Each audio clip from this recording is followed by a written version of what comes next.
Doctor साहब, Israel और Hamas के दरमियान जो है जंगबंदी मुआहदा हो गया है। जी, मुआहदा तो हो गया है, जी लेकिन अभी वो सुकून और अमन जी कहीं बहुत दूर नज़र आ रहा है फ़िलहाल, अभी तक के जो सही। हालात हैं। और मुआहदा इस तरह से हुआ कि प्रेसिडेंट ट्रंप जो है वो अपनी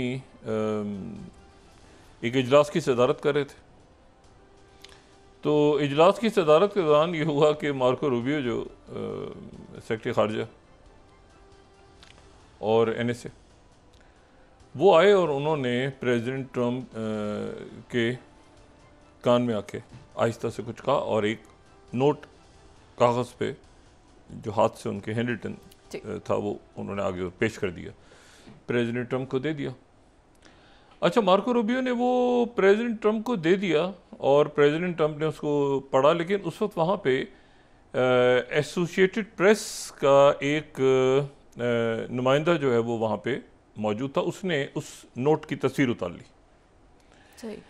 वो जो पेपर प्रेसिडेंट ट्रंप को मार्को रूबियो ने दिया, अब उसके ऊपर ये लिखा हुआ था कि we need you to approve to social post soon so you can announce the deal first.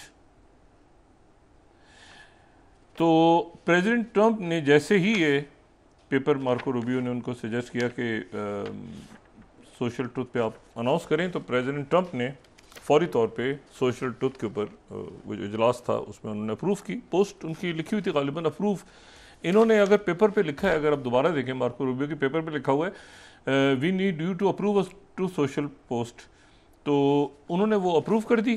Post उनको सारी दिखाई होगी, तो उसके बाद वो पोस्ट अप्रूव की और वो पोस्ट जो है वो, तो ये AP के फोटोग्राफर वहाँ खड़े थे, उन्होंने तस्वीर लेने में कामयाब हो गए।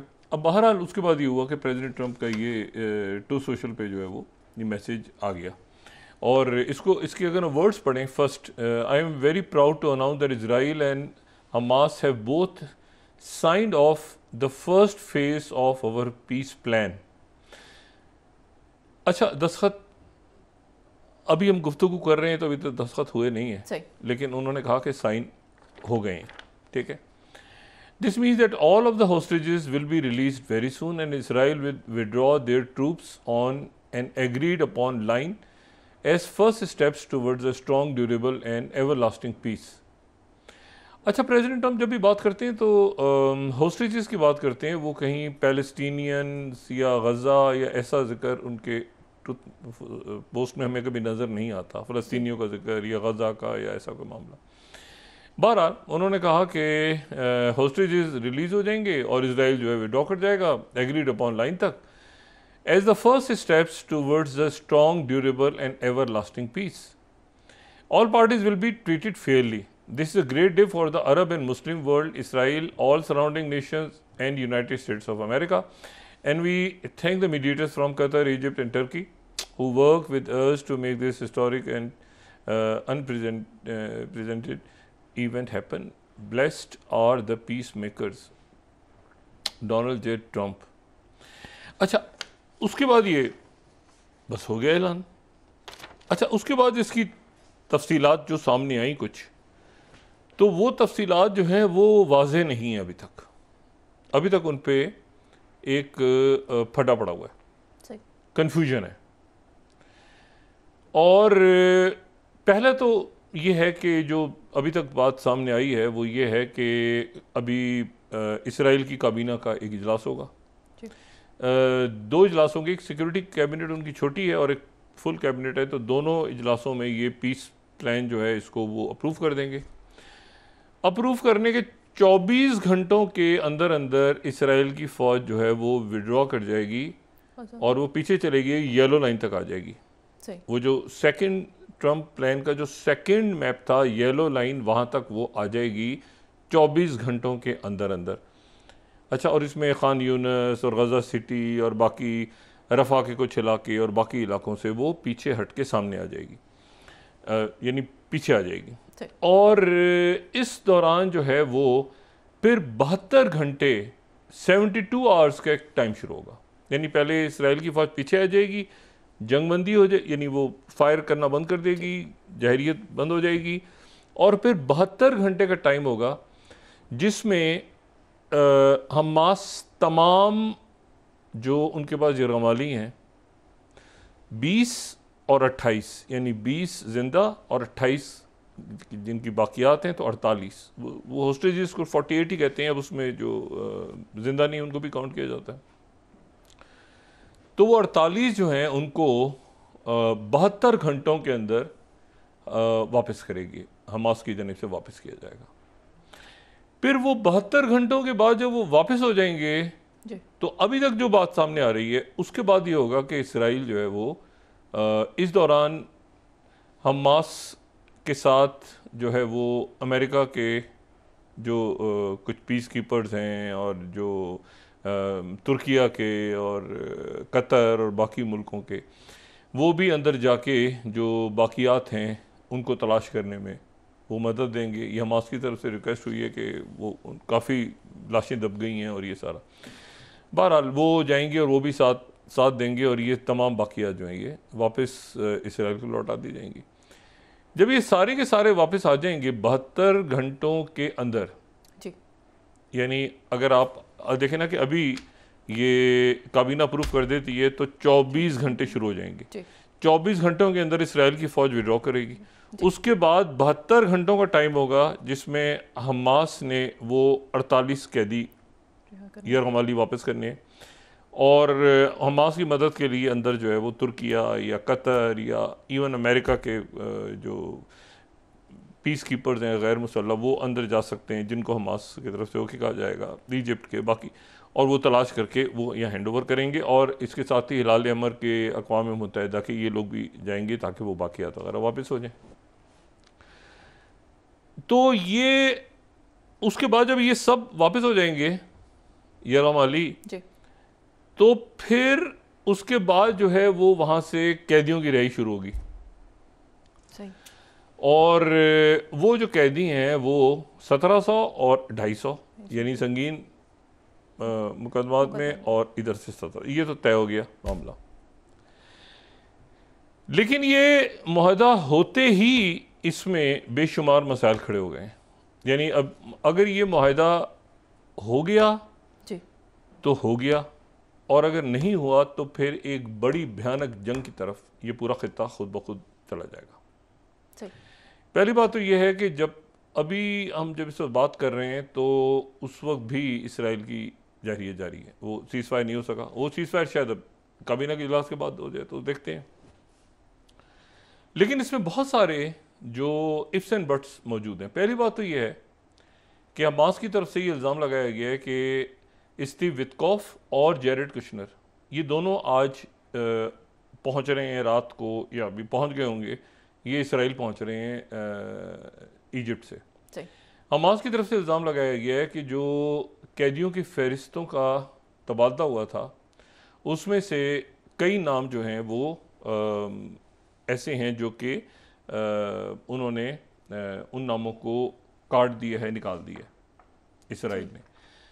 और उनमें सबसे इम्पॉर्टेंट नाम जो कि इसराइल ने काट दिया है उस लिस्ट में से वो मरवान बरगूती का है।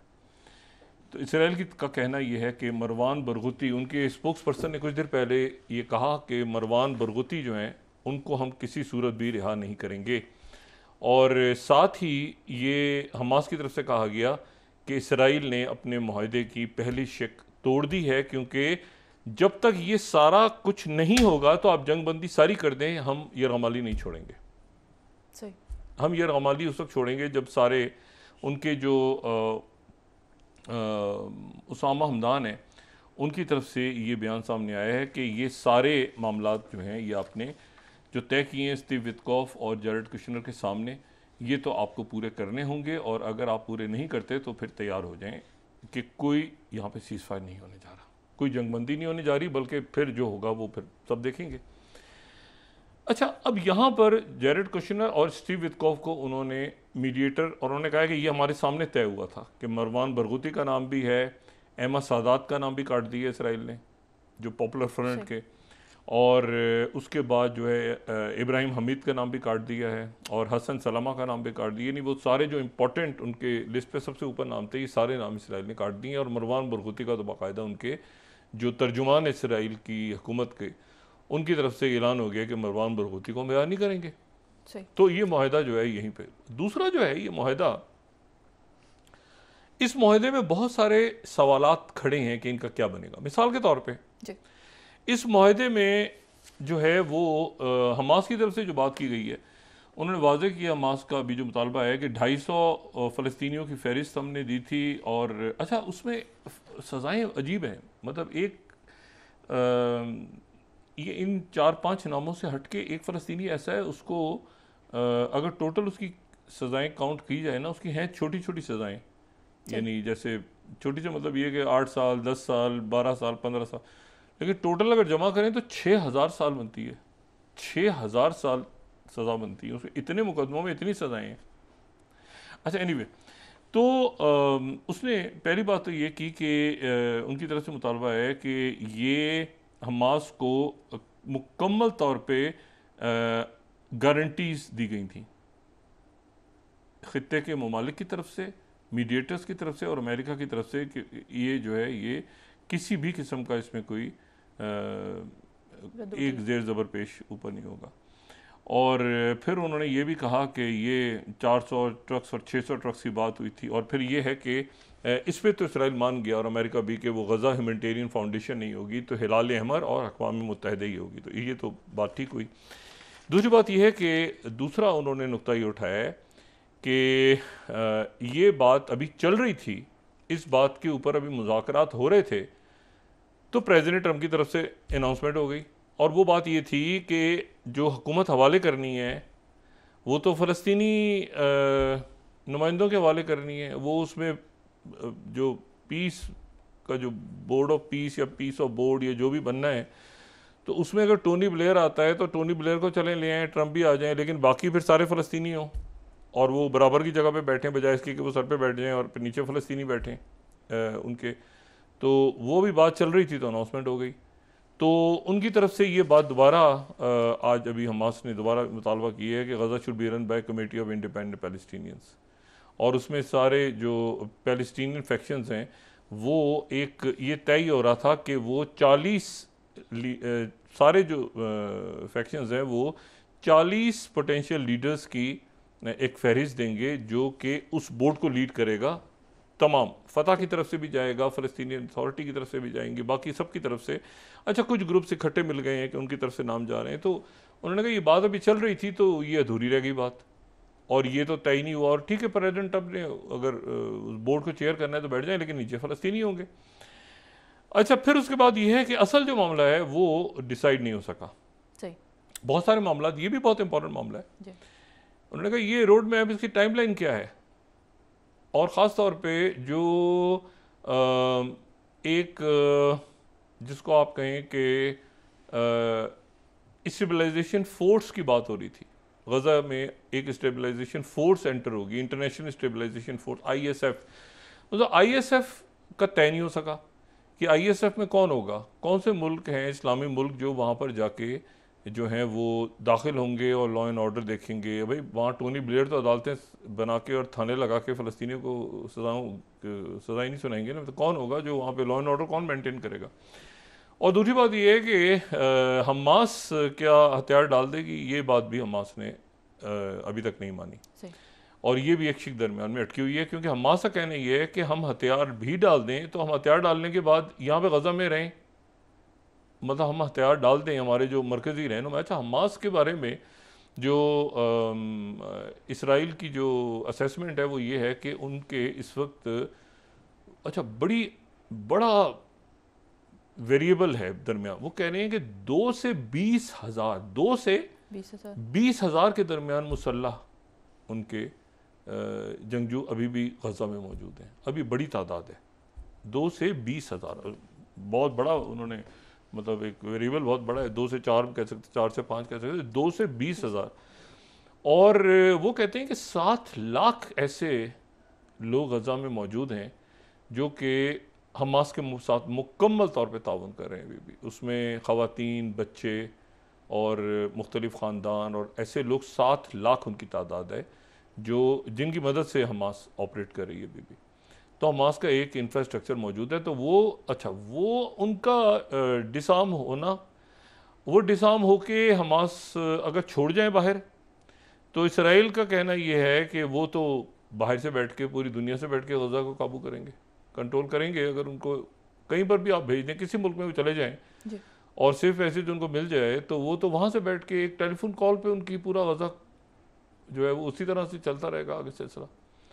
तो ये कैसे तय होगा कि वो बाहर जाएं, किन मुल्कों में जाएं और कैसे वो वहाँ पे उनको कब तक करें, सारी ज़िंदगी वहाँ गुजारें, कैसे गुजारें, जबकि पीछे उनकी इतनी बड़ी बेस है और पीछे उनके हामी भी मौजूद हैं, जिसके बारे में असेसमेंट है उनकी इंटेलिजेंस की कि भाई ये इनके हामी तो अंदर मौजूद रहेंगे। ये अगर रहनुमा 4, 5, 8, 10, 15, 20 या 100 या 250 किसी और मुल्क चले भी जाते हैं, तो इनकी बहुत बड़ी हमायत तो गजा में मौजूद रहेगी खामोशी के साथ, और वो किसी भी वक्त दोबारा हथियार उठा सकते हैं।